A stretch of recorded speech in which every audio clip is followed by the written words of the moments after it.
Here's a way to think about social group advantage and disadvantage. I'm just going to use the words advantage and disadvantage rather than oppression, discrimination, anything else, just to kind of keep things maximally neutral. So a way of thinking about it is like I have mapped out here. You have this line representing the axis of advantage and disadvantage that we're talking about. So here we're talking about sex. And then you have a kind of dividing line in the middle that separates those who have advantage relative to this axis and those who have disadvantage. So here I've mapped the group of people who have advantage when it comes to sex as men. That's the social group. And then of course there are individuals in this social group like this guy, John. And you have your group of women down here. And you can do this same mapping for all of these other independently considered axes of advantage and disadvantage. And of course, this isn't all of them. There's a further discussion to be had about what else should be on the table. So this is just for example. Race, sex, and class tend to be the big three that we've given consideration to and that we care about. And there are some things that are distinct about them.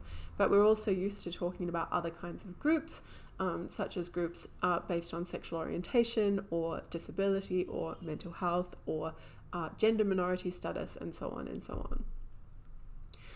Okay, this kind of way of thinking about it, that there are these discrete domains and relative to sex, one is kind of advantaged or disadvantaged, and that's kind of just a separate question from how one is when it comes to race or class. That's not the only way that this has been thought about. So there's two other ways that some people prefer to think about them. One is this kind of way. So you would go back to each of these distinct axes, but you would look for whether someone was ever on the disadvantaged side of them. So you might take John and say, well, John is a man, so he's advantaged there. And John is white, so he's advantaged there. And John is rich, so he's advantaged here, and so on and so on. But just suppose that John is also gay, right? So on at least one of the many axes of advantage and disadvantage that we think it's worth talking about socially, John has disadvantage. And on this model, you would sort of take the bundle of a person's position relative to all of these different axes that might matter. So you would only be looking for the people who are like only advantaged relative to every single possible axis. And then you're going to get this really tiny group of people who can be described as advantaged, or if you're using the language of oppression, as oppressors. These are going to be like rich, white, able-bodied, straight, male, so on and so on and so on people. And there's just a tiny number of those people globally considered. Everyone else is going to be in this large group and then be considered to be disadvantaged or oppressed if you're using that language.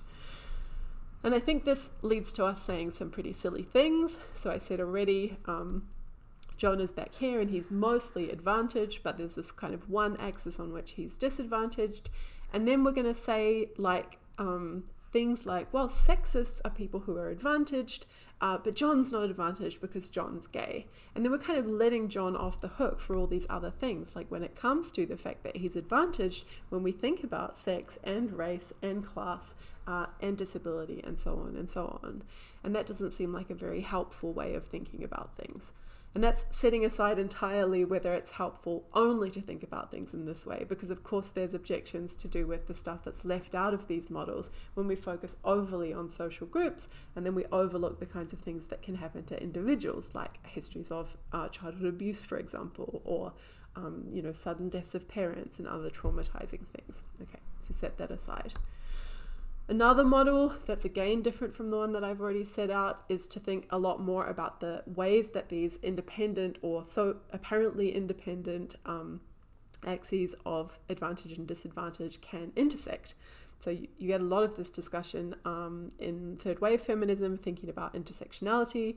So here you would be modeling something like, say, this was race axis, this was sex, and this was class, and you would be looking at whether someone was disadvantaged on all of these. So say you draw your line here, if someone was disadvantaged on all of them, we'd think a lot about the fact that those three axes of advantage, disadvantage came together and possibly created a situation for the person who was disadvantaged that was much worse than the sum of its parts.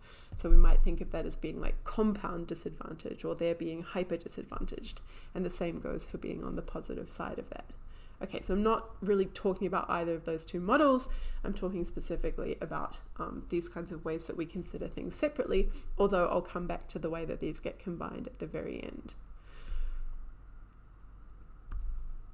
So maybe it's just worth saying one advantage of thinking about this distinctly is that we can talk about what people might owe in terms of being allies, or what sorts of obligations they might have in virtue of advantage or privilege, just in virtue of thinking about them being advantaged on one axis. So we can have a separate conversation about what we think men owe, or what we think white people owe, or what we think straight people, for example, owe, in terms of allyship or in terms of anything else.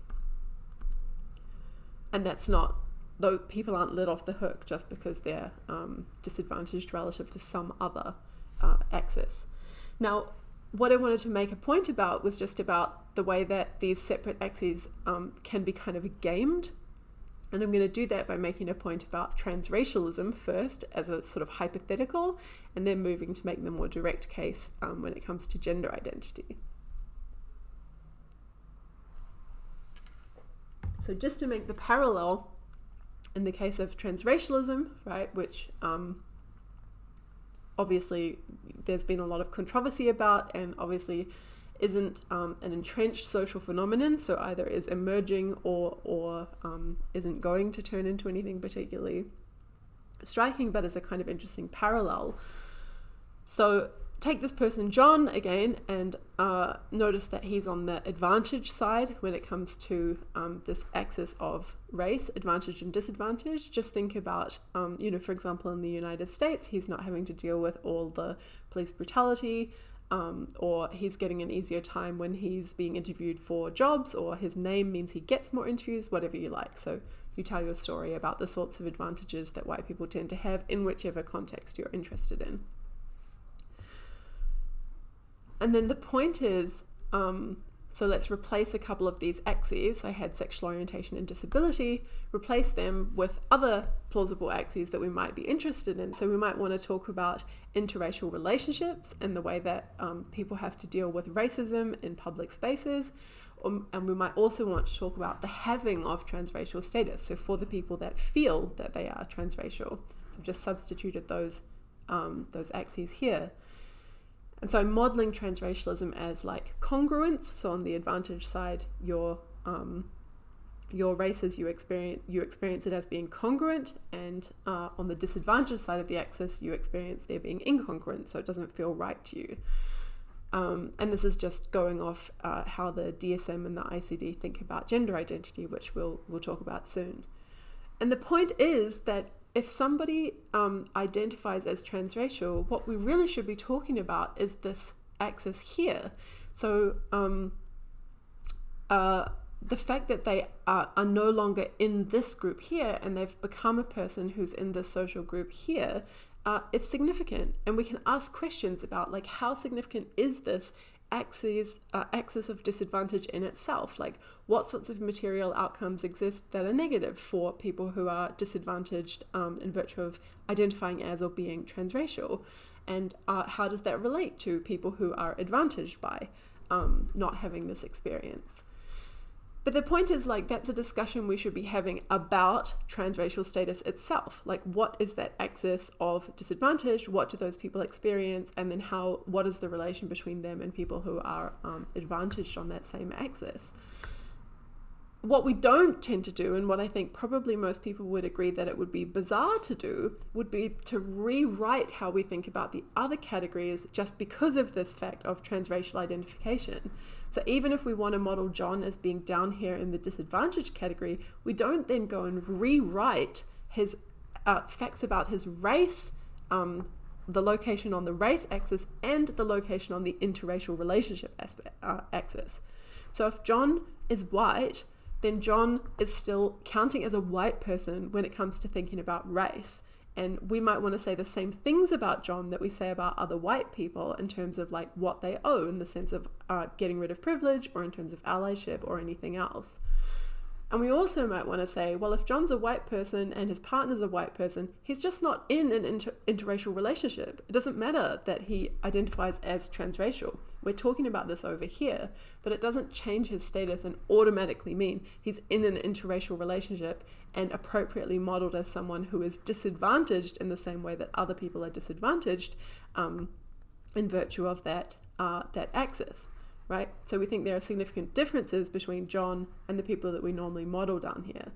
So the point is just, in virtue of being transracial and being modeled over here as part of this axis, we don't automatically change John's status relative to all these other axes.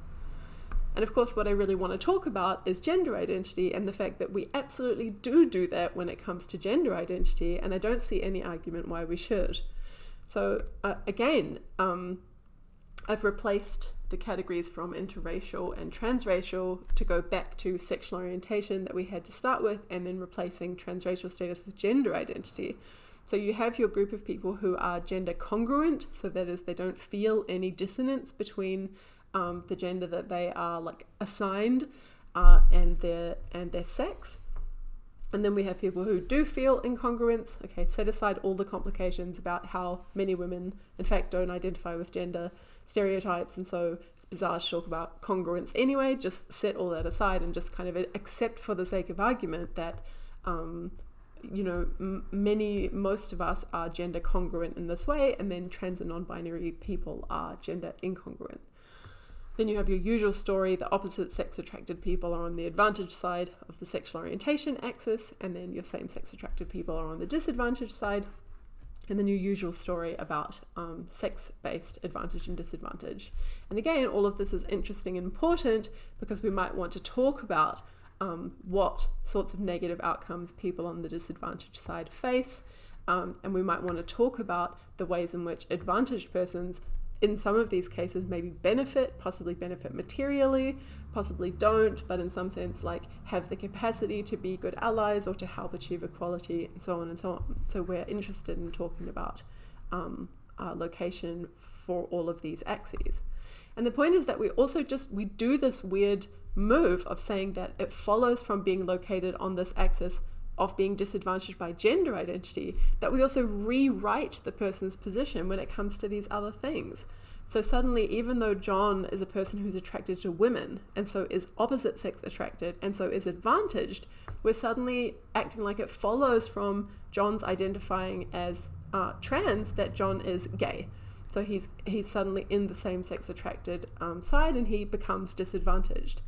And that John, of course, in virtue of identifying as a woman, becomes a woman, and so moves into the disadvantaged side of the sex axis as well. So it's like there's this one thing that's been done, identification, which puts you on the axis of having a gender identity and thereby counting as disadvantaged there.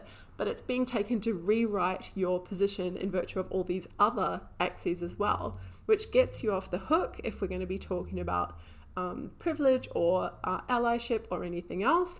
But it's also like rewriting these facts when you possibly haven't at all been disadvantaged in the way that other people in that group have been. Which takes us back finally to this question about intersectionality. So if you allow this kind of move, then you allow a gaming of the system, because once you go to put all these axes together, suddenly maybe this person who is a middle-class white male who has lived their whole life as male, who has male privilege, who hasn't done any work to like throw off their internalized sexism, and so on, whatever you like, this person suddenly counts as not only trans, but also a woman and also a lesbian, right? So they're going to end up being like hyper disadvantaged. Sorry, I've put this on the wrong side, but you get the picture. And that means they're going to become a candidate for being the most oppressed person. So inside any kinds of social movements, like feminist social movement, where there's a commitment to focusing on the position of the least well off, then this person's going to become a candidate for having the attention of the group, being the person around whom the goals are made. And this just looks absolutely bizarre.